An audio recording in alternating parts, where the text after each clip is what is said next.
శ్రీ గురుభ్యో నమః. శ్రీకృష్ణ గురు చరణ సన్నిధి అనే గ్రంథంలోని అంశాలను చెప్పుకుంటూ ఉన్నాము. అందులో భాగంగా శ్రీవారు పురుషమేధ సంసిద్ధత అనేటువంటి అధ్యాయంలో మనము ఉన్నాము. పున్నయ్య శాస్త్రి గారు చెబుతూ ఉన్నారు, శ్రీకాకుళం నుండి విశాఖ చేరు దారిలో మాస్టర్ గారు కావ్యగోష్ఠియే కాక అనేక అంశములు నాతో ముచ్చటించిరి. మన దేశము ఎట్లు విచ్ఛిన్నత దిశగా పతన దిశగా ప్రయాణించుచున్నది, అమెరికా సోవియట్ యూనియన్లు ముఖ్యముగా అమెరికా మనలను ఎట్లు కుయుక్తులతో వంచి కీడు చేయుచున్నది, అంటే సాంస్కృతికముగా మన దేశ క్షేమమునకు విరుద్ధముగాను వర్తించుచున్నది వివరించిరి. మన దేశమున కులము, మతము, స్త్రీ పురుష భేదము, వర్గముల పేర సంకుచితత్వమును, ఘర్షణలను అమెరికా రెచ్చగొట్టుచున్నదనియు, నేరములు పెరుగుచున్నవనియు, రాజకీయ ప్రభావము అన్ని రంగములపై పడుచున్నదనియు, రాజకీయములు అమెరికాకు లొంగి నడుచుచున్నవనియు విశ్లేషించిరి. మన దేశ సంస్కృతిని, ఆర్థిక స్వావలంబనను, గ్రామరాజ్యమును నిలబెట్టుకొనుటకై అంతిమమగు పోరాటము జరుగవలెనని శ్రీవారు తెలిపిరి. అనగా హింసాయుత విప్లవము కాదు, సమాహార చైతన్యము తోడి మహోద్యమము అన్నమాట. గాంధీ మహాత్ములు ప్రబోధించిన స్వయం ఉపాధి, గ్రామరాజ్యము రావలయును. సంపద మొత్తము దేశమునకు చెందినదే కానీ వ్యక్తిగతము కాదు.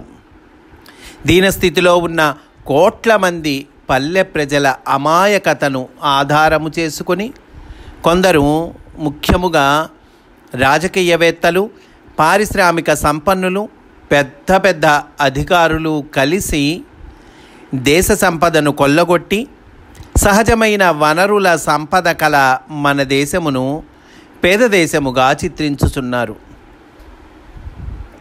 విప్లవము రావలసినదే, కానీ హింసాయుతమైనది కానే కాదు. సాంస్కృతిక విప్లవము రావాలనని మేమిరువురము ఒక్కసారిగా ఒకరితో ఒకరము పలికితిమి. శ్రీవారి పలుకులివి. అంటే మాస్టారి మాటల్లోనే మనకి చెప్తున్నారండి. అంటే మాస్టర్ అంటున్నారు, మానవతా సంస్కార వికాస సుగంధము విస్తరింపవలెను. సంఘమే తాను సంఘశ్రేయమే తన శ్రేయము అను అనుభూతి భారతీయులలో రావలెను. ఇట్టి సాంస్కృతిక విప్లవమునకు పునాది మన దేశము యొక్క పవిత్రమైన సనాతన సంస్కృతి కావలనే కానీ హింసావాదములు కాదు. ముఖ్యముగా కర్షక కార్మికులు ఆర్థికముగా వంచబడుచున్నారు.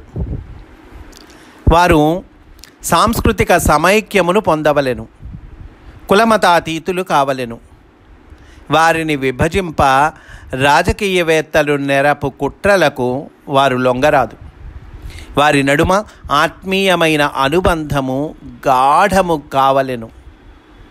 ఇక వారు సమైక్యమైన మహోద్యమమును చేపట్టవలెను. కృత్రిమ నాగరికత, పాశ్చాత్యుల పద్ధతులను మనపై రుద్దుట, ఆర్థికమైన వంచనతోడి ఆధిపత్యములను పారద్రోలు దిశగా ఈ ఉద్యమము సాగవలెను. ప్రస్తుతము ఉత్తరప్రదేశ్లోను, మహారాష్ట్రలోను, తమిళనాడులోను వరుసగా తికాయత్, శరత్ జోషి, నారాయణస్వామి నాయుడు గారుల రైతుల ఉద్యమములను చేపట్టిరి. వాళ్ళు రైతుల ఉద్యమాలు చేపట్టారండి. ఇప్పుడు చెప్పినవన్నీ కూడా ఇది శుభసూచన. కానీ ఇట్టి ఉద్యమములు రాజకీయములకు అతీతముగా నడువవలెను. రైతులకు, వినియోగదారులకు నడుమ దళారీల ఆధిపత్యమునకు, వీరి అమాయకతను ఆసరా చేసుకొని సాగుచున్న ఆర్థికమైన పెత్తందారీ తనమునకు స్వస్తి పలుకవలయును. రాజకీయవేత్తలలోనే ఉద్యోగులలో అవినీతిని, కొందరు ఉపాధ్యాయుల బాధ్యతారాహిత్యమును శ్రీవారు నిరసించిరి. ప్రస్తుత విద్యా విధానము మేధలోని ఒక పార్శ్వమగు జ్ఞాపక శక్తికి పరీక్షయే కానీ మానవుని సమగ్ర వికాసము, దేహారోగ్యము అంటే మానవుని సమగ్ర వికాసం అంటే కనుక దేహారోగ్యము, సృజనాత్మక ప్రతిభ, హృదయ వైశాల్యము, ఆత్మవికాసము, ఇది సమగ్రమైన వికాసం అంటే కనుక మానవుని సమగ్ర వికాసములకు దోహదము చేయునది కాదు. ఏంటది? ప్రస్తుత విద్యా విధానము. కనీసము ఉండవలసిన శీల సంపద సంఘ జీవితమున ప్రతి రంగమున కొరబడుచున్నది. విద్యా విధానము సమూలముగా పరివర్తనము చెంది మన దేశ పరిస్థితులకు అనుగుణముగా తీర్చబడవలెను. ఇట్టి శ్రీవారి భాషణములలో జగత్పిత యొక్క ఆవేదన వెల్లడైనది. శ్రీవారి సంభాషణము పూర్తి అయిన పిమ్మట నేను వారిని ఇట్లు ప్రార్థించితిని. తమ వలనే సంఘహితమునకై పాటుపడునట్లు సంఘము నందు అంతర్యామినే దర్శించునట్లు వరమిండు. మరియు సేవా నిర్వహణమున తమరే నాయందు నిలిచి వర్తింపుడు. మాస్టర్ గారు నా ప్రార్థనను ఆలకించి వల్లే అనిరి. భారత్ పాక్ యుద్ధము వచ్చినచో ఈసారి అది 3వ ప్రపంచ యుద్ధముగా పరిణమించును. భారతదేశమునందును ఇతర దేశములందును లక్షలాది మంది ప్రజలు ప్రాణమును కోల్పోవుదురు. ఈసారి ఇరు సైన్యముల నడుమ యుద్ధము పరిమితము కాదు. మన దేశములోని జనావాసములపై, ప్రాజెక్టులపై, పరిశ్రమలపై అణ్వాయుధములు ప్రయోగింపబడును. ఇట్టి విపత్తులు రాకుండా ప్రజల ప్రాణములు నిలబడుటకై, ప్రపంచ శాంతికై పరమగురువులు ప్రయత్నించుచున్నారు. 99% వారి తపస్సు వలన, కృషి వలన యుద్ధము రాదు. కానీ మిగిలిన ఆ 1% ప్రజలలోని జాతీయతా చైతన్యము మీద ఆధారపడి ఉన్నది. యుద్ధము రాకుండగానే శాంతి మార్గమున, పరస్పరత్వమున పాకిస్తాన్, బంగ్లాదేశీయులు భారతదేశమున విలీనమై అఖండ భారతము ఏర్పడుటకు కృషి సాగుచున్నది. ఈ 3 దేశములందలి శాంతి కాముకుల ద్వారమున ఇట్టి కృషిని పరమగురువులు సాగించుచున్నారు. ఇవి విఫలమై యుద్ధము తప్పనిసరి అయినను భారతదేశమునకు విజయము లభించి తీరును. అఖండ భారతము ఏర్పడును. కానీ యుద్ధములో బహుప్రాణ నష్టము జరుగును. కావున పరమగురువులు దాని నివారణకై తపించుచున్నారు.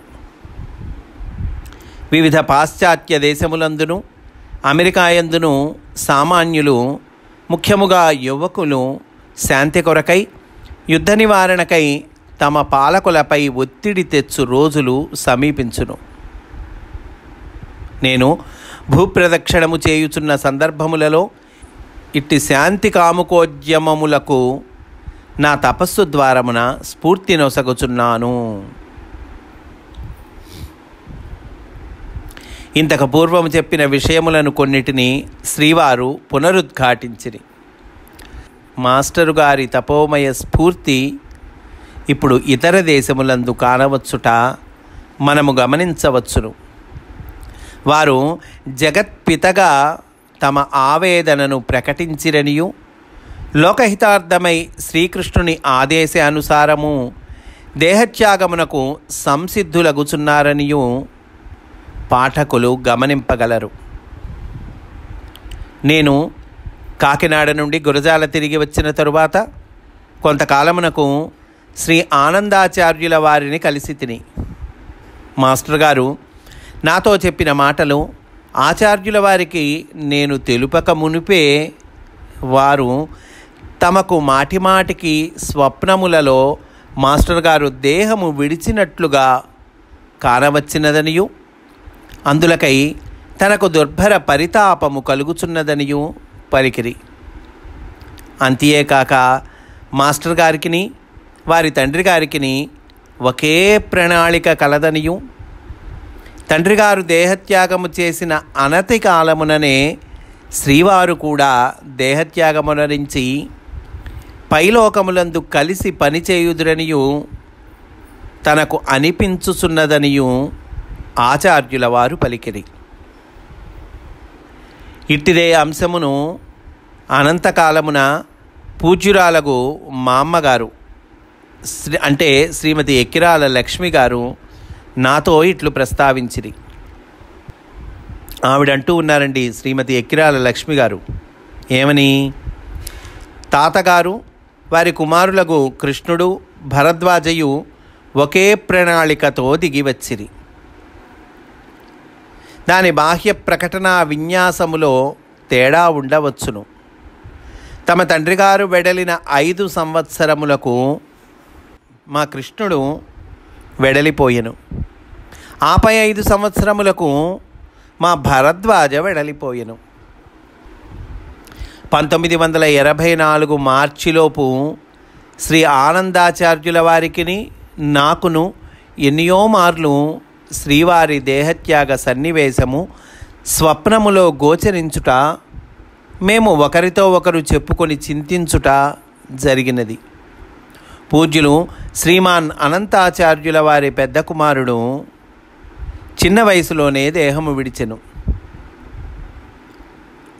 అతడు మహాపురుషుడని ఎరిగిన తాతగారు ఆ పిల్లవానినే తన తపోమహిమతో తిరిగి 2వ కుమారుడగు శ్రీకృష్ణమాచార్యగా గొనివచ్చిరి.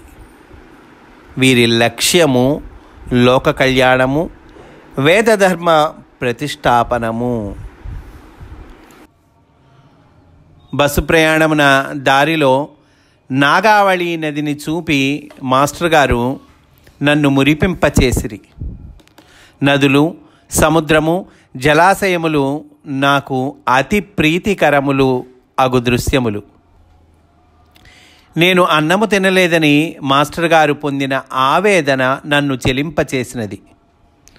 అంటే బస్సు టైం అయింది అని అన్నం ముందు కూర్చున్న వాళ్ళని కూడా మాస్టారు బస్సు టైం అవుతోంది కదా రా అని తీసుకొచ్చారటండి.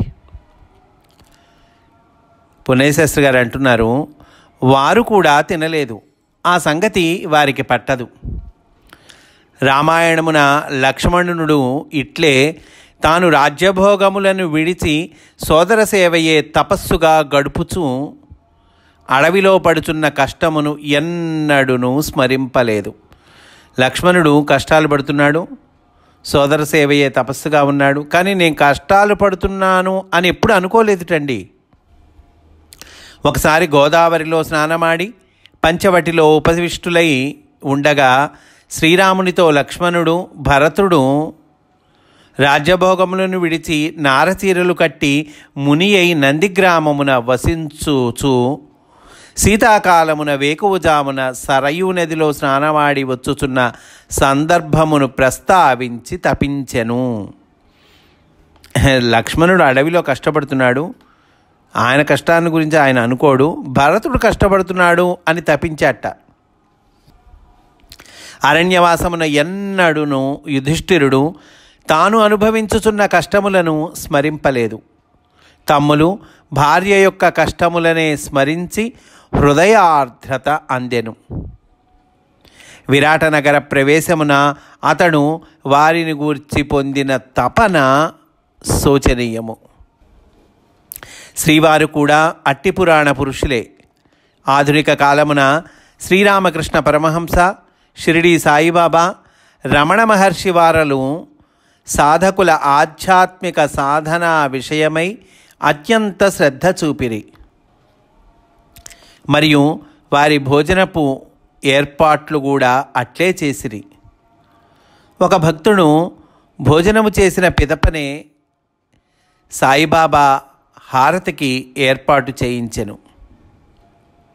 ఆకలిగొన్న ఒక భక్తునికి మిఠాయిలు విసిరివేసెను. శారదామాత, జిల్లెళ్లమూడి అమ్మ భక్తుల అన్నపానీయములను తల్లిగా శ్రద్ధతో కనిపెట్టిరి.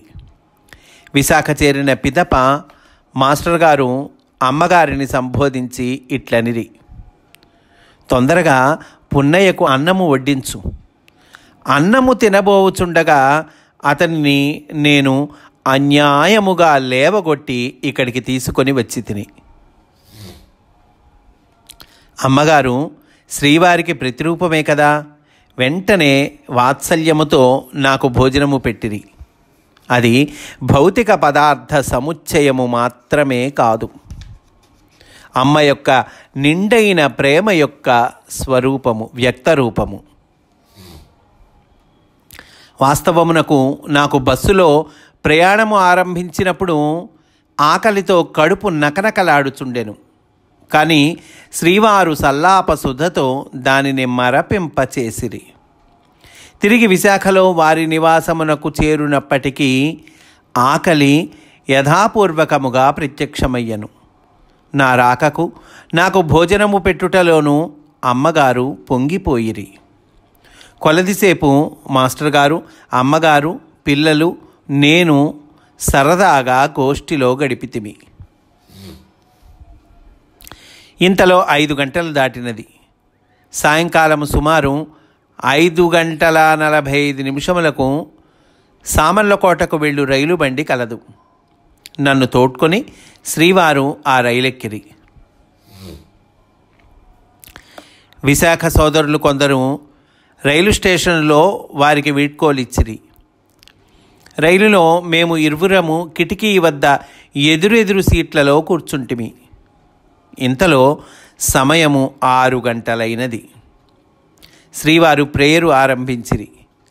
నమస్కారం మాస్టర్ అనుట పూర్తి అయినది. నేనును అట్లే ఉచ్చరించి తిని. ఆపై వారు నమస్కారం మాస్టర్ ఎంఎన్ అనబోచుండిరి. నేను ఎంఎన్ అను పదము వారి నోటి గుండా రాకముందే నమస్కారం మాస్టర్ అనగానే ఈకే అని భక్తితో ఉచ్చరించి ఎదుటనే ఉన్న వారి పాదపద్మములపై శిరస్సు వంచి నమస్కరించి తిని. శ్రీవారు ఆ అని నన్ను నిరోధింపచూసిరి. నేను ఆగక పని పూర్తి చేసి తిని. చేతులతోనే పర్వాలేదులేండు అన్నట్లు సైగలు చేసి నమస్కరించి తిని. ఆ అనంతరము నమస్కారం మాస్టర్ ఎంఎన్, నమస్కారం మాస్టర్ సివివి వరుసగా శ్రీవారు వారిని అనుసరించి నేను ఉచ్చరించుట జరిగినది.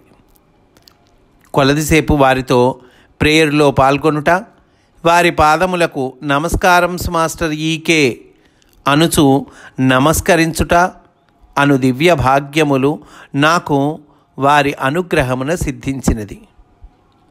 ఇరువురము గాయత్రి జపము గావించితిమి.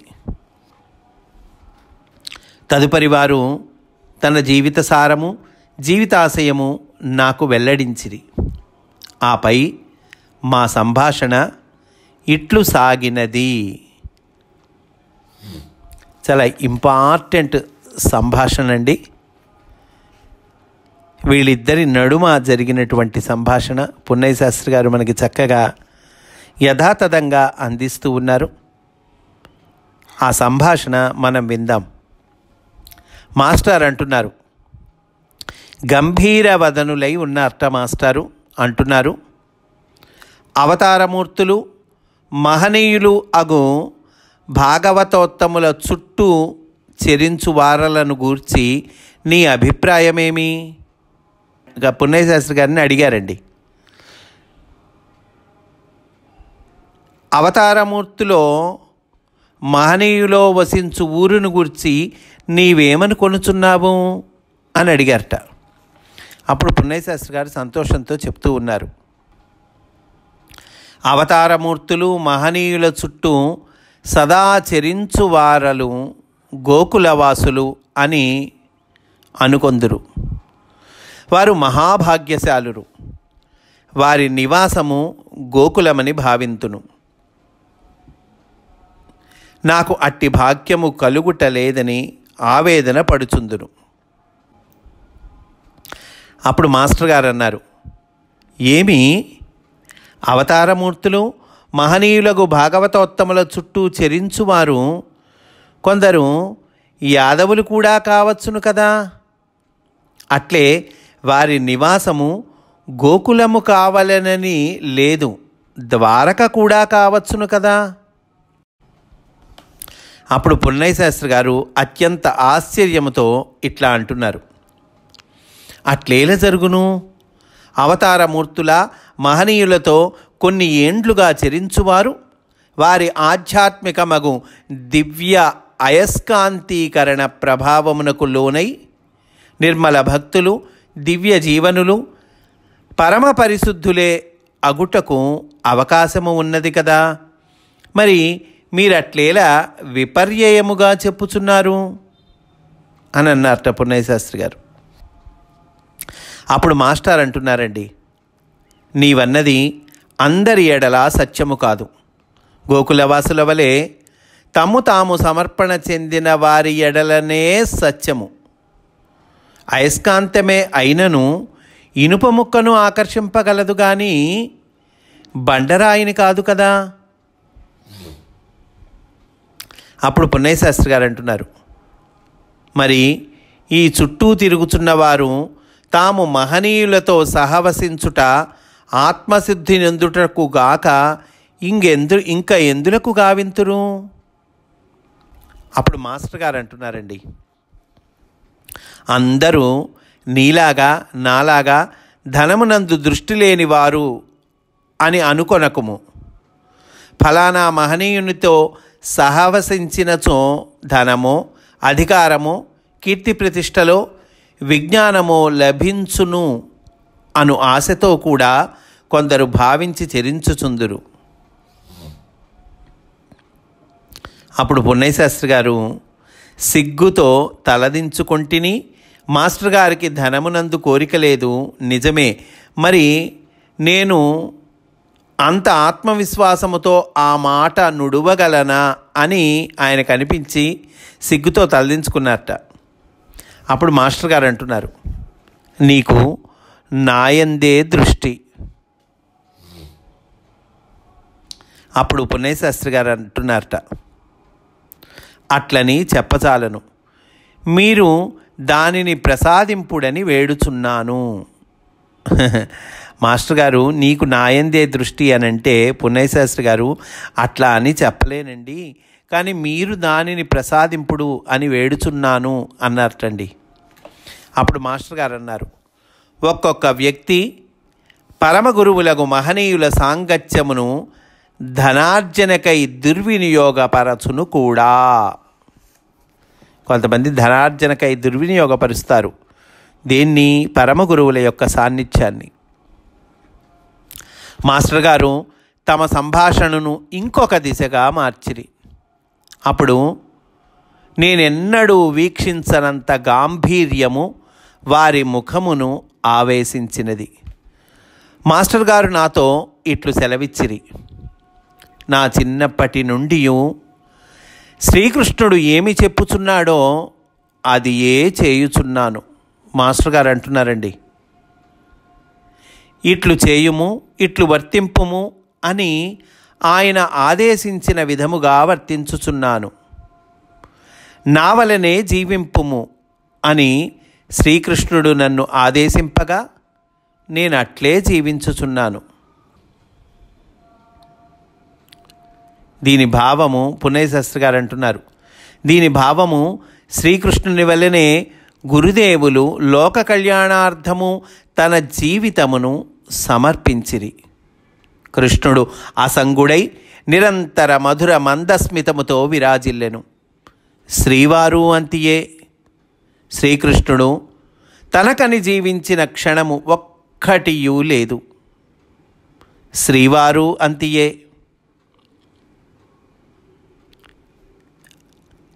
పున్నయ్య శాస్త్రి గారు ఇలా అంటే ఇలా ఆయన మనసులో అనుకున్నారండి. అప్పుడు మాస్టారు అంటున్నారు, ఇక శ్రీకృష్ణుడిప్పుడు నేను దేహము త్యాగము చేసినట్లుగానే నీవును దానికి సంసిద్ధపడుము అని సెలవిచ్చుచున్నాడు. నేను దానికి సిద్ధపడుచున్నాను. పున్నయ్య శాస్త్రి గారు చెప్తున్నారండి, మాస్టర్ ఇట్లా అంటున్నారు. పున్నయ్య శాస్త్రి గారు దానికి చెప్తున్నారు, కృష్ణుని జీవితము దేహత్యాగము కూడా కలిసి పురుషమేధమే. శ్రీకృష్ణుడి జీవితము, శ్రీకృష్ణుడి దేహత్యాగము రెండూ కలిసి పురుషమేధమేటండి, రెండూ పురుషమేధమేట. మాస్టర్ గారివి కూడా అంతేనని నాకు స్ఫురించినది అంటున్నారు. మాస్టర్ గారి మొదటి మాటలకు, అనగా శ్రీకృష్ణుని వల్లనే లోకహితార్థమై జీవించిన వారు మాస్టర్ గారు అను అంశమునకు ఎంతో ఆనందించి తిని. కానీ చివరి మాటలు, అనగా దేహత్యాగ సంబంధములైనవి విని నా గుండె వ్రయ్యలైనది. మాస్టర్ గారి భౌతికమైన దివ్యమంగళ విగ్రహము దృశ్యమానము కాకుండుటను ఊహించుట చేత కాలేదు. నా నోట మాట వెలువడలేదు. అంతకు పూర్వము మాస్టర్ గారు ప్రపంచశాంతి, భారత్ పాక్ యుద్ధము, పార్థసారథి ముందుండుటలను, వాటిని గూర్చి నాతో చెప్పిన పలుకులను ఇప్పటి పలుకులతో అనుసంధించి భావించుట వలన నాకొక అంశము తట్టినది. మాస్టర్ గారి పునరవతరణమును గూర్చి భారత్ పాక్ యుద్ధము ఇక రాదు అని తేలినప్పుడు కానీ, తప్పనిసరి అయినచో అట్టి యుద్ధమే వచ్చినచో భారతదేశమునకు అంతిమ విజయము లభించి అఖండ భారతము ఏర్పడిన పిమ్మట కానీ శ్రీవారు మరలా నరదేహమును దాల్చరు అన్నమాట. ఏమైనను తమ దేహత్యాగానంతరము కూడా తమ దివ్యదేహముతో వారు లోకహితార్థ తపమును ఆచరింతురు. ప్రపంచశాంతి, భారత్ పాకిస్తాన్ల సమైక్యముతో ముడిపడి ఉన్నది కావున ఈ రెండు దేశముల నడుమ ఆత్మస్థాయిలో శాంతి సామరస్యములను సృజించి రాజకీయ స్థాయి వరకు వానిని పాదుకొల్పుటకై శ్రీవారి దివ్యమూర్తి మహాతపము చేసెదరని తేలినది. వారి అఖండ భారత భక్తి, లోకశాంతి కాముకత, త్యాగ పరిపూర్ణత శ్రీకృష్ణుని ప్రతిమూర్తిగా వారిని మన ధ్యాన నేత్రమున దృశ్యమానము చేయుచున్నవి. ఈ భావములు నా దినచర్య సంపుటముల నుండి ఇచ్చట కూర్చబడుచున్నవి. అంటే పున్నయ్య శాస్త్రి గారు ఉన్న ఒక చక్కటి అలవాటు డైరీ రాసుకోవటం. అందువల్ల పున్నయ్య శాస్త్రి గారు ఏమంటున్నారు, ఈ భావములు నా దినచర్య సంపుటముల నుండి ఇచ్చట కూర్చబడుచున్నవి. ఆ సంఘటన, ఆ సన్నివేశం జరిగిన వెంటనే చక్కగా డైరీ రాసుకొని ఉంటారండి. దాని నుండి నేను కూర్చుతున్నాను అని అంటున్నారు పున్నయ్య శాస్త్రి గారు. ఆపై శ్రీవారు కొంతసేపు గంభీర మౌన ముద్ర దాల్చిరి. మరలా ఏదో హాస్య సంభాషణను గావించిరి. ఇంతలో సామర్లకోట వచ్చినది. అదే జంక్షనులో వేరొక రైలు నుండి శ్రీవారి సమీప బంధువగు శ్రీ గోపాలాచార్యుల వారు దిగి ప్లాట్ఫారం మీద శ్రీవారి రాకకై వేచి ఉండిరి. వారిద్దరూ కలిసికొని సరసల్లాపములు ఆడిరి. మువ్వురము కాకినాడ చేరితిమి అని అంటున్నారండి పున్నయ్య శాస్త్రి గారు. ఈరోజు ఇక్కడితో పూర్తి చేసుకుందాం. రేపు కూడా ఇదే అంశంలోని విశేషాలను చెప్పుకుందాము అని సవినయంగా మనవి చేసుకుంటూ స్వస్తి. వాసుదేవ.